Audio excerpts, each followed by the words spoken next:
This year we understand, like last year, that the majority of public events have been cancelled. I mean, this is unfortunate, but it's been done for the right reasons in line with safety, as the COVID pandemic hasn't yet gone away. We understand that people are still going to want to enjoy Bonfire Night in particular. And what we would say, that we urge people not to try and hold your own public events on public land.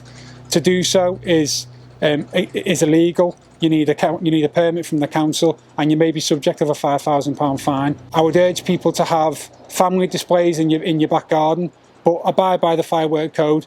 Do so safely, and we'd ask people to have consideration for the neighbours, but also for the wider community.